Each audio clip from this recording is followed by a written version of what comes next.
बहिना आइली बहिना आइली औला जंगल वरवानी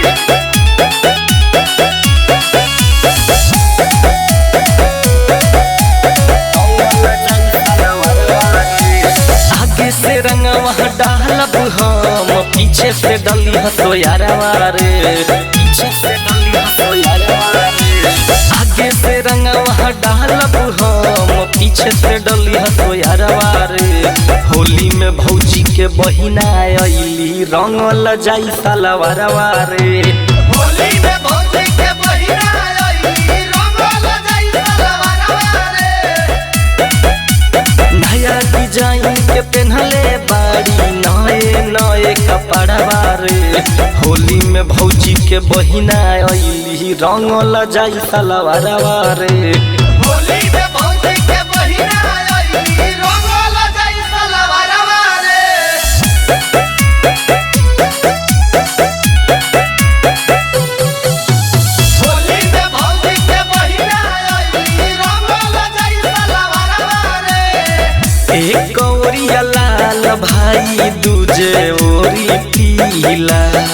सौसे बदन इनकर कोइल जाई गीला कोइल जाई गीला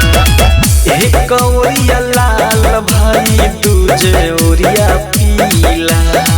सौसे बदन इनकर कोइल जाई गीला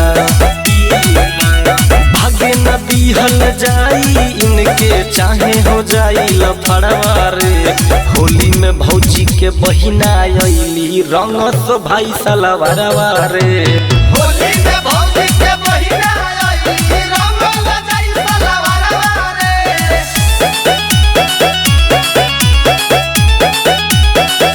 होली में भौजी के बहिना आइली रंगल जाई सालवारवा रे राइटर राजेश लेके घूमे पिचकारी रामू चंदन कहे डालब बरियारी राइटर राजेश लेके घूमे पिचकारी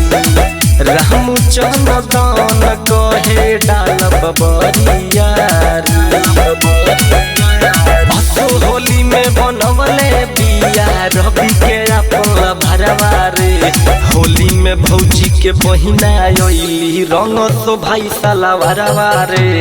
होली में भौजी के